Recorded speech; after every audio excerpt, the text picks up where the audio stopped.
안녕하세요. 낙성대에 있는 요양보호사 교육원 조교수입니다.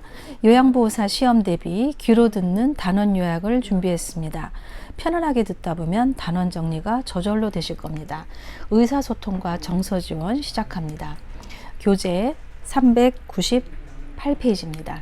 먼저 의사소통의 뜻을 살펴보겠습니다. 의사소통이란 둘 또는 그 이상의 사람 사이의 사실, 생각, 의견 또는 감정의 교환을 통해서 공통적인 이해를 하고 듣는 사람의 의식이나 태도, 행동의 변화를 일으키는 과정을 의사소통이라 합니다.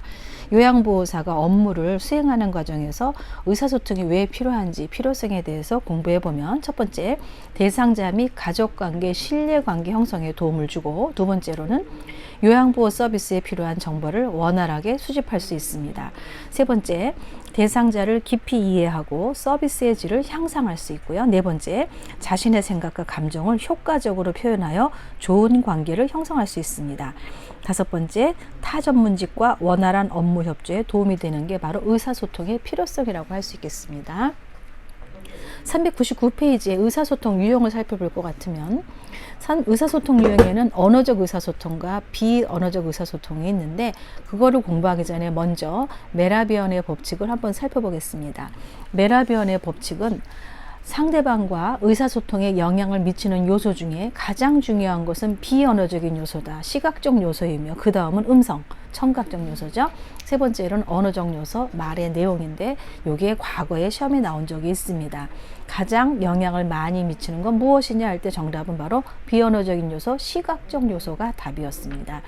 그럼 이제는 언어적 의사소통을 살펴보면 언어적 의사소통이라는 것은 자신의 생각이나 감정을 말이나 글로 표현해서 속어나 방언, 사투리라고 그러죠. 속삭임, 귓속말들과 같이 말과 언어를 사용하는 것을 언어적 의사소통이라고 말하고 효율적 의사소통을 하기 위해서는 명확하고 이해하기 쉬운 언어를 사용해야 됩니다.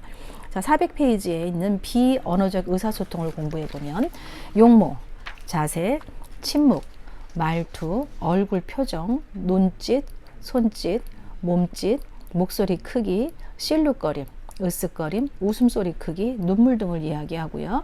언어적 의사소통보다 더 중요하게 활용되고 감정적이고 정서적인 부분이 크게 작용을 합니다. 자신의 의사를 표현하기 어려운 대상자를 서비스할 때는 비언어적 의사소통이 매우 중요하다고 할 수 있겠습니다. 자, 비언어적 의사소통 중에 얼굴 표정, 자세, 눈맞춤, 어조에 대해서 다시 공부를 해보면 401페이지 보면 표 3-15에 비언어적 의사소통 기법 표가 하나 나옵니다. 거기서 시험에 아주 많이 나왔었어요. 바람직한 태도냐, 바람직하지 않은 태도냐, 이래서 시험에 많이 나오고 있는데 먼저 살펴보면 얼굴 표정에 대해서 살펴보겠습니다. 얼굴 표정의 바람직한 태도는 따뜻하고 배려하는 표정. 두 번째, 다양하고 생기 있고 적절한 표정. 자연스럽고 여유 있는 입모양. 간간히 적절하게 짓는 미소, 얘는 바람직한 태도로 간간히 온화한 미소를 짓는다 해서 과거에 시험에 나온 적이 있습니다. 그런 반면에 바람직하지 않은 태도는 눈썹 치켜 세우기, 하품, 입술을 깨물거나 꼭 담은 입, 부적절하고 희미한 미소, 지나친 머리 끄덕거림은 바람직하지 않은 태도입니다. 자, 자세를 살펴보면 바람직한 태도의 자세는 팔과 손을 자연스럽게 놓고 상황에 따라 적절한 자세를 취하고 대상자를 향해 약간 기울인 자세입니다. 약간 기울인 자세 과거에 시험에 나왔었습니다. 관심을 보이며 편안한 자세는 바람직한 태도고요. 바람직하지 않은 태도는 팔짱을 끼거나 대상자로부터 빗겨안는 제소나 계속해서 손을 움직인다라든지 의자에서 몸을 흔들고 몸을 앞으로 지나치게 구부렸다라든지 입에 손이나 손가락을 대거나 손가락으로 지적하는 행위, 이거는 바람직하지 않은 태도고 손가락으로 지적하는 행위 얼마 전에 또 보기 문제로 나온 적이 있습니다. 이번엔 눈맞춤을 살펴보면 눈맞춤의 바람직한 태도는 눈을 맞추되 같은 눈높이에서 눈을 맞춰야 되고 적절하게 시선을 움직이면서 눈 주변에서 움직이면서 하는 것은 바람직한 태도인 반면에 바람직하지 않은 태도는 눈을 마주치지 않거나 대상자보다 높거나 낮은 눈높이, 그 다음에 시선을 한 곳에 고정시켜서 뚫어지게 계속 쳐다보는 것은 바람직하지 않는 태도입니다. 어조는요, 바람직한 것은 크지 않은 목소리, 분명한 발음, 온화한 목소리, 대상대의 느낌과 정세에 반응하는 어조, 적절한 말 속도는 바람직한 태도고요. 바람직하지 않은 것은 우물대거나 너무 작은 목소리, 주저하는 어조, 너무 잦은 문법적 실수, 너무 긴 침묵, 들뜬 듯한 목소리, 너무 높은 목소리, 너무 빠르거나 느린 목소리, 신경질적인 웃음, 잦은 헛기침, 큰 소리로 말하기는 바람직하지 않은 태도라고 할 수 있겠습니다. 자, 그 다음에 효과적인 의사소통을 보면 라포라는 얘기가 나오는데요. 자, 라포란 마음의 유대라는 뜻으로 서로 마음이 연결된 상태, 즉 서로 사람 사이의 상호 신뢰관계로 나타나면서 의사소통의 기본이 되는 것을 말합니다. 라포가 형성되면 신뢰가 쌓이면서 인간관계가 유대감이 많은 관계가 형성이 되지만, 라포가 없다면 대화는 소음에 지나치지 않는 그런 거라, 라포 형성을 했을 때 무슨 말이라도 털어놓고 얘기할 수 있고 충분히 이해하고 공감할 수 있고 함께 할 수 있던 그런 느낌을 갖게 하는 게 바로 라포입니다. 그렇게 한 다음에 우리는 경청에 들어가는 거죠. 그래서 경청에서 또 좋은 경청과 좋은 경청이 방해하는 것, 두 가지를 또 우리가 공부하시게 됩니다. 좋은 경청이란 혼자서 대화를 독점하지 않고 말하는 순서를 지키고 상대방의 말을 가로채거나 이야기를 가로막지 않습니다. 의견이 다르더라도 일단 수용하고 논쟁에서 먼저 상대방의 주장을 들어줍니다. 시선을 맞추며 귀로만 듣지 말고 오감을 통해서 적극적으로 듣고 흥분하지 않고 비판적인 태도를 버립니다. 상대방의 말하는 의미를 이해하고 단어 이외에 보이는 표현에도 신경을 쓰는 것, 상대방의 말하는 동안 경청하고 있다는 걸 표현하는 것은 좋은 경청 방법. 자, 두 번째로 경청을 방해하는 것을 또 공부해 보시면 대충 짐작하고 끊임없이 비교하고 상대방의 말을 나 자신의 경험에 맞춘다라든지 미리 대답을 준비하거나 충분히 듣지 않은 상태에서 조언하는 것, 듣고 싶지 않은 말을 걸러내거나 상대방의 말을 반박하고 논쟁하기 위해서 듣는 것, 마음에 들지 않을 경우 슬쩍 넘어가면서 대화의 본질을 회피하는 것은 바람직하지 않은 그런 경청을 방해하는 거라고 보면 되겠습니다. 403페이지에 공감이 나옵니다. 공감의 뜻 살펴보면 상대방의 말을 상대방의 관점에서 이해하고 감정을 함께 느끼며 자신이 느낀 바를 전달하는 것을 공감이라고 이야기를 하고요. 404쪽에 나오는 여러 가지 사례, 이것들이 시험에 많이 나왔었고 가장 최근에 나왔던 거 몇 가지 시험에 나왔던 것만 말씀을 드려보겠습니다. 자, 우리가 이제 어떤 지문이 나오면 문제는 이럴 때 요양보호사 공감적 내용으로 대답한 게 맞은 건 무엇이냐, 이런 식으로 잘 나오거든요.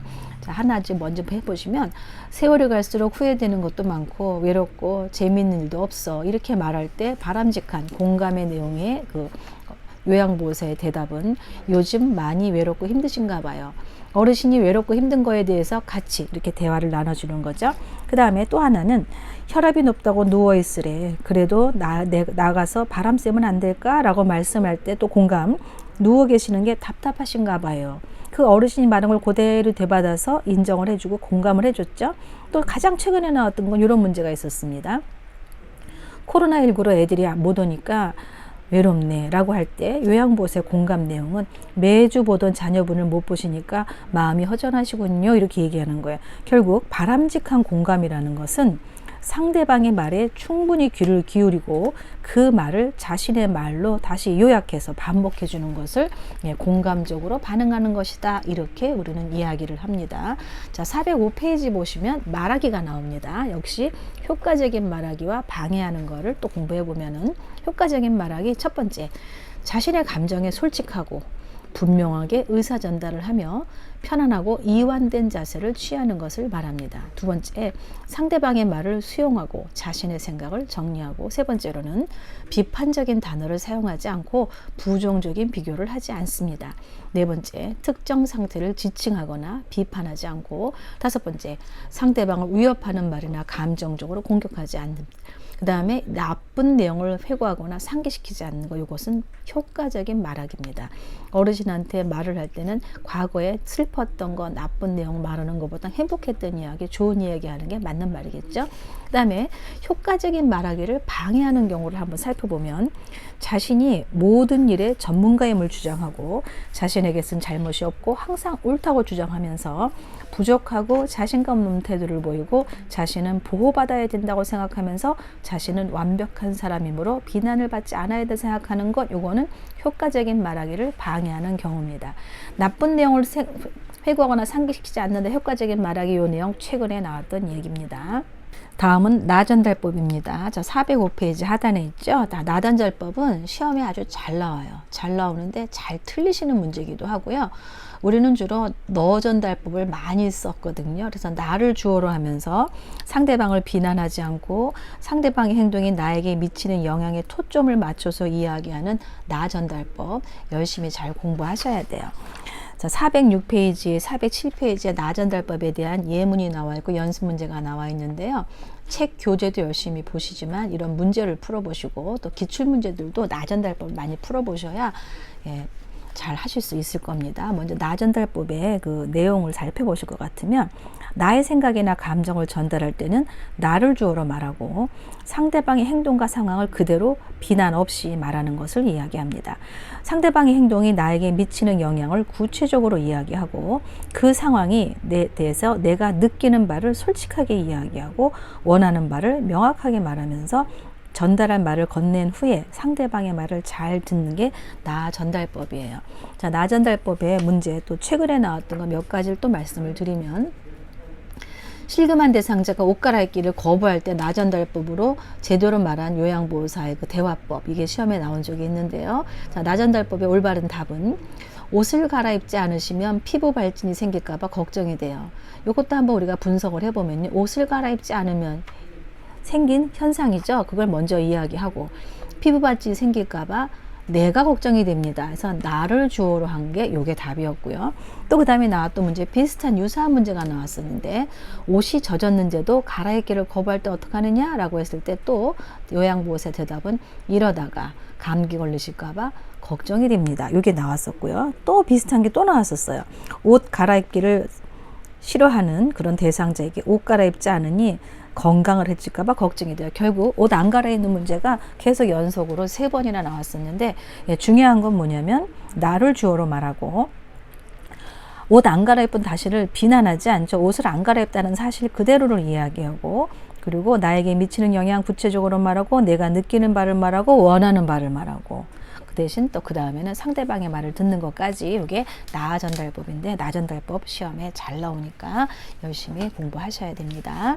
자, 그 다음에 나오는 내용은 침묵이에요. 자, 침묵은 긍정적이고 수용적인 침묵은 가치 있는 치료 도구로서 때로는 어떤 말보다 훨씬 더 중요하고 요양보호사, 대상자 모두에게 생각할 정리의 시간을 주는 게 바로 침묵의 특징이고요.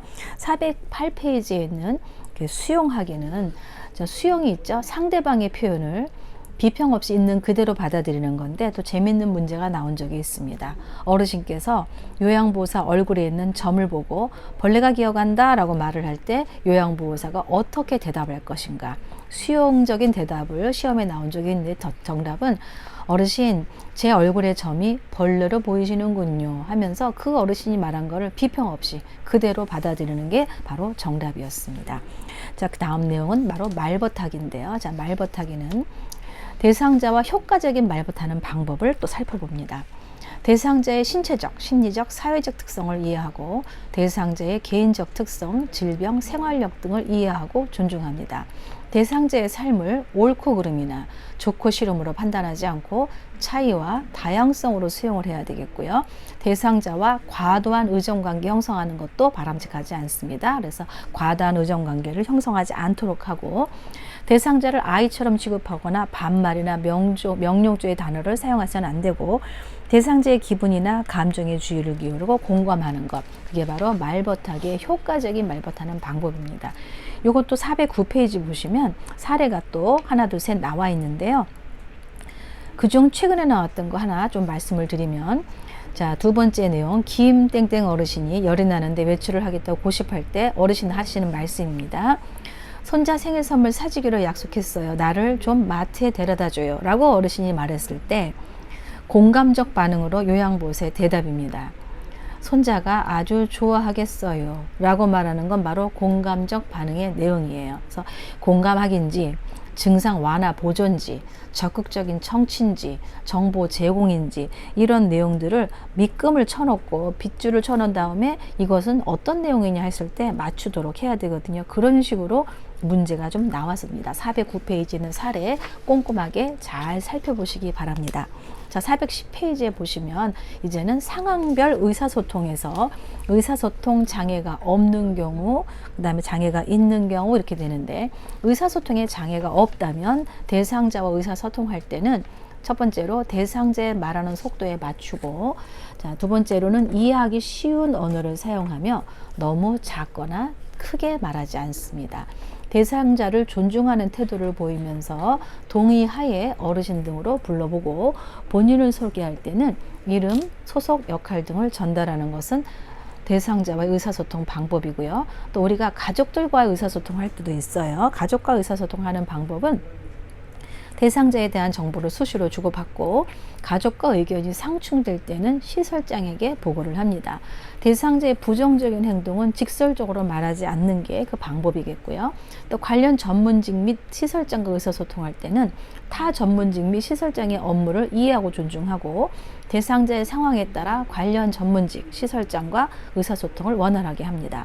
대상자의 이상 상태는 시설장 혹은 관리 책임자에게 즉시 보고하는 게 바로 의사소통하는 방법이겠죠. 자, 이번에는 의사소통 장애가 있는 경우입니다.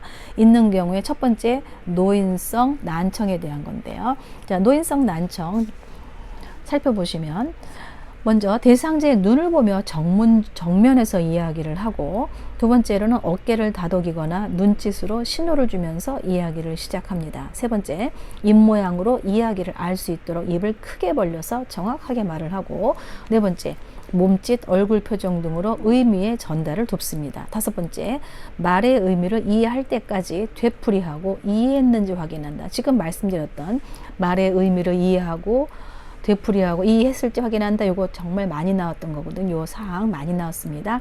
이해할 때까지 되풀이하고 이해했는지 확인하는 내용. 그리고 여섯 번째로는 말을 알아듣기 쉽도록 천천히 차분하게 이야기하고요. 자, 그 다음에 일곱 번째는 보청기 착용에 관한 건데, 보청기는 입력은 크게, 출력은 낮게. 이것도 많이 나왔던 내용이죠. 거꾸로 논다라든지 헷갈리게 해가지고는데, 입력은 어떻게 크게, 출력은 낮게 꼭 알아두세요. 보청기를 사용할 때 건전지와 전원 스위치가 작동하는지 확인하고, 밝은 방에서 입모양을 볼 수 있도록 시선을 맞추며 말한다. 최근에 나왔던 내용입니다. 자, 눈은 보이고 귀가 안 들리는 거니까 입을 보면서 이야기하도록 밝은 방에서 입모양을 볼 수 있도록 시선을 맞추면서 이야기하는 것, 요거 최근에 나왔던 거고요. 원활한 의사소통이 되도록 정보를 충분히 제공하고 청각사실에 대한 체험을 통해서 더 많이 이해하고자 노력하는 것, 이게 바로 노인성 난청 환자를 돕는 방법이고요. 두 번째로 이제 411페이지에 시각장애 환자와 대화하는 방법인데, 이것도 하여튼 이 의사소통 장애가 있는 경우에는 주로 문제가 몇 가지 사항이 보기로 주어지면서 어떤 장애 환자하고 하는 것이냐 이렇게 나오고 골고루 나오고 있으니까 또 보세요. 시각장애는 가장 최근에 또 시험에 나왔었습니다. 방법을 보시면 대상자 정면에서 이야기하고, 이쪽 저쪽이 아니라 사물의 위치를 정확하게 시계 방향으로 이야기하는 것, 그 다음에 대상자를 중심으로 오른쪽 왼쪽으로 설명해서 원칙을 정해서 둔다. 이것도 요양보호사를 중심으로 이렇게 나오지만 요양보호사 중심이 아니라 누구 중심? 대상자를 중심으로 오른쪽 왼쪽 설명하는 거죠.